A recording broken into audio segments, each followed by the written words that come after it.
Welcome to Food Science and Technology. It's an unusual year, but actually for this class, having the opportunity to have you work in your kitchen is going to make this class be pretty spectacular because I'm able to do things with you that I wouldn't be able to do in the classroom because you have access to ovens, you have access to stoves, and so it gives us a larger variety of what you can do. So I thought what I would do in this short little video is introduce you to the class, but also talk about some of the syllabus highlights.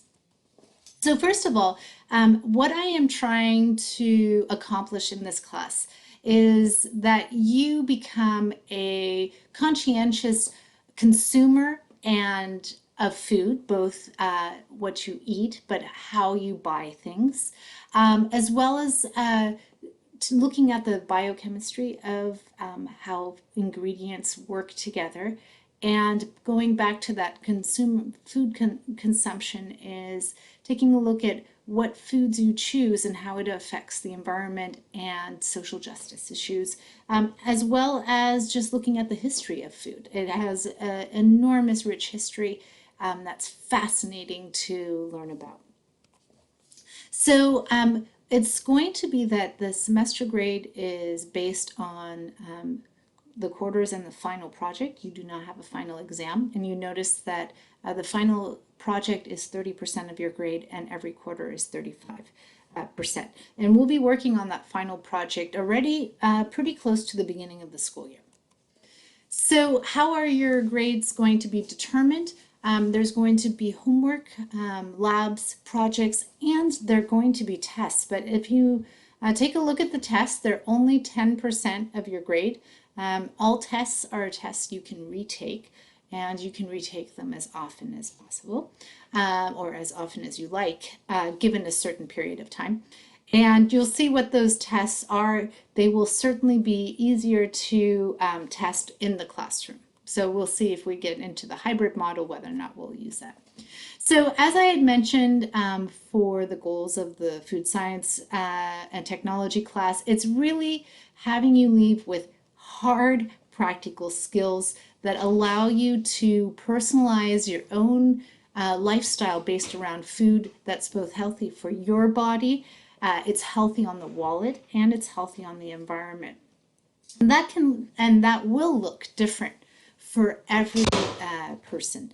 Also, it gives us an opportunity to refine some cooking skills that might come in useful when you're off to college. And then I also want all of you to really think about your purchasing power. We as consumers have an enormous amount of power of what foods we choose and how they should be grown.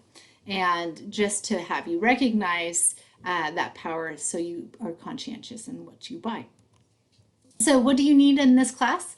A sense of adventure. You're going to maybe be trying things that you've never tried before.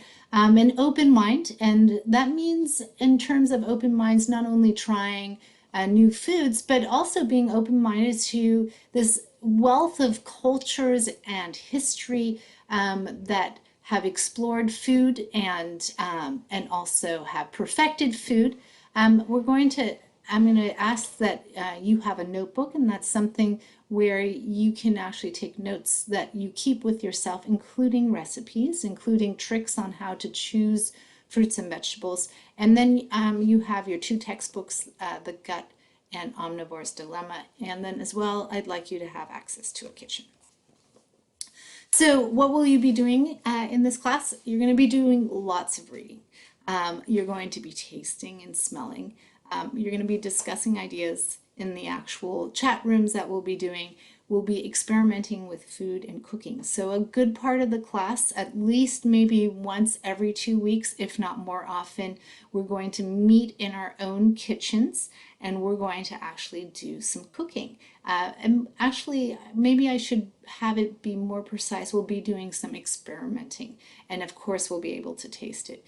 You're going to be doing some research and presenting that research, and you're going to be designing food experiments. And yes, of course, I want to make sure that all of you leave your kitchens clean so that your families are only too happy to have you be part of this class. So we're going to try all sorts of fun projects, and I am completely open to your suggestions. One of the projects that I'll have you do as your final project is either a heritage food project or a design a food product. And that we'll go into a little bit more detail. One of the projects you'll also be doing is you'll be growing a fruit or vegetable, and we'll be starting that towards the beginning. And then I'd like to have you have a chance to select college food that you would often find, I better said cafeteria food you would often find in college that would actually be promoting health, and also designing some college dinners. So we're going to have challenges. Those could be cooking challenges that we'll be doing in the kitchen. And as again I mentioned, I'm open for all sorts of suggestions, so please just speak out and we'll try it. So I am going to have you take field trips. These will be on your own time unless we're meeting in the hybrid, in which case I would probably go with you. And at least once a month you're going to be visiting the farmers market just to see how products and produce change from one month to the next. I'm going to ask you to visit a Safeway type of store. That could be Rayleigh's, Safeway, etc. And then have a chance to visit some local ethnic markets. And then the rest of the field trips are tentative to if we actually do the hybrid model.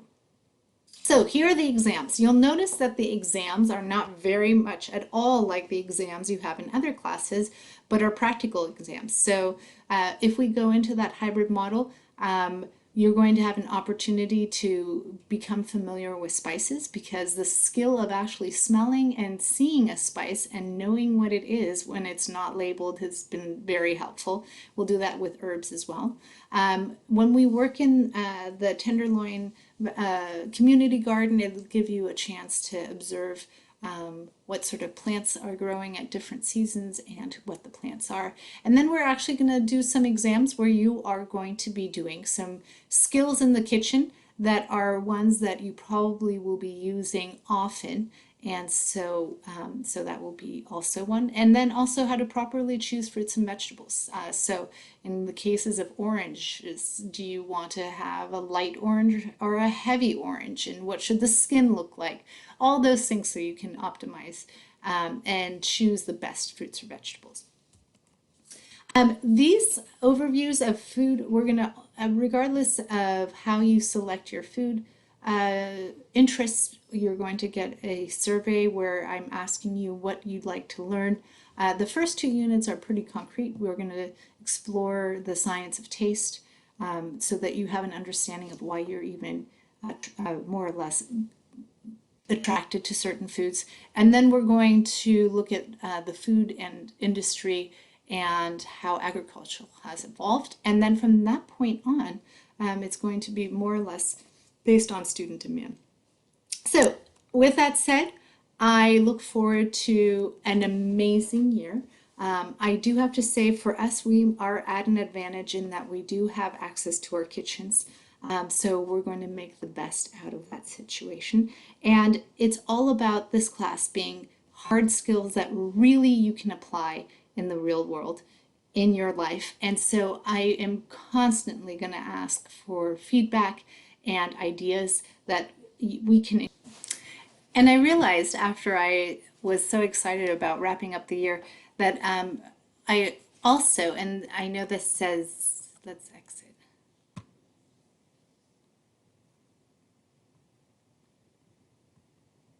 Incorporate into this class to make it amazing. After I had wanted to wrap it up, I realized that perhaps it would be a good idea to also discuss the late work policy. So the late work policy is that assignments are going to be due 2 days after that they're assigned, and a large part of that is actually not to be punitive, but to encourage students to get their work on time so that it helps with time management. But more importantly, most of that homework is going to be to help you optimize the class that we'll be having during our class time. So if you haven't done your homework, it means that you'll be lost in that class, either because you don't have the ingredients that you need, so you can't be cooking with us, or that when we're doing discussions about the reading you've done, you haven't read it, and the discussions are not at all valid. So I strongly encourage you to get your homework turned in on time or completed.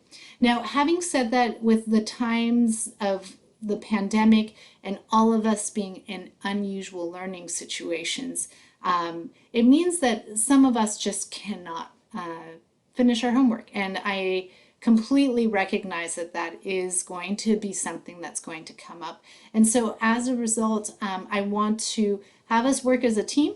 And so I will be accepting late work, but I ask that you fill out a late assignment request form. And I will always accept that request. You can turn in your work late.